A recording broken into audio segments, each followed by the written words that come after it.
Bonjour. Une difficulté en orthographe réside dans l'écriture des adjectifs numéros cardinaux qui servent à indiquer le nombre. La règle est la suivante. Ils sont tous invariables, sauf 20 et 100, qui s'accordent dans certains cas.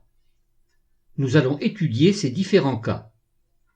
Attention, millions et milliards sont des noms. Ils prennent donc la marque du pluriel. Observons différentes écritures de 20 et 100.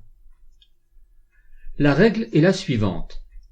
20 et 100 s'accordent lorsqu'ils sont multipliés et qu'ils ne sont suivis d'aucun chiffre, c'est-à-dire lorsqu'ils sont multipliés un nombre exact de fois.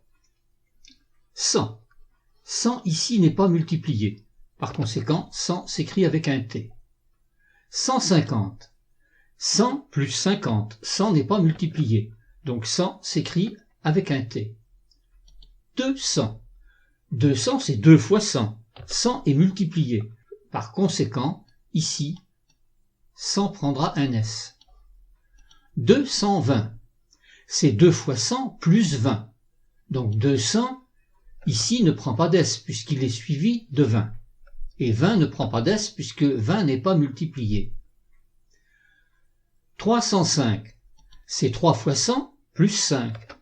100 ne prendra pas d'S puisqu'il est suivi de 5. 20.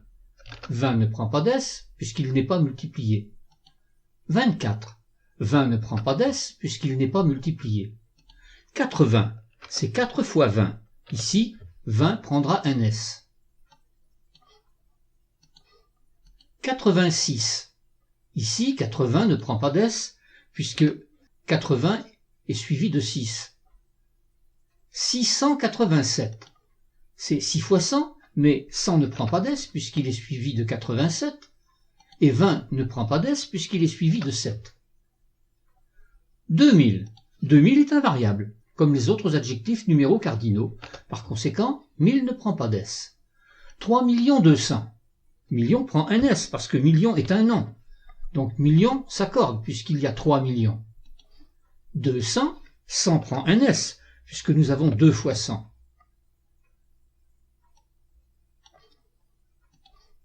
2 milliards, 600 millions.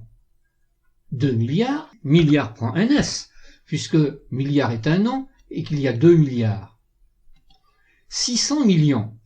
600 prend un S puisque c'est 6 fois 100 et que million est un nom. Par conséquent, 100 n'est pas suivi d'un autre adjectif numéral cardinal. Et million prend un S puisque million est un nom et qu'il y en a 600. N'oubliez pas de revenir autant de fois que nécessaire sur une notion qui n'est pas totalement acquise. Vous ne pourrez réellement éviter de vous tromper que lorsque sa mise en pratique sera devenue un réflexe.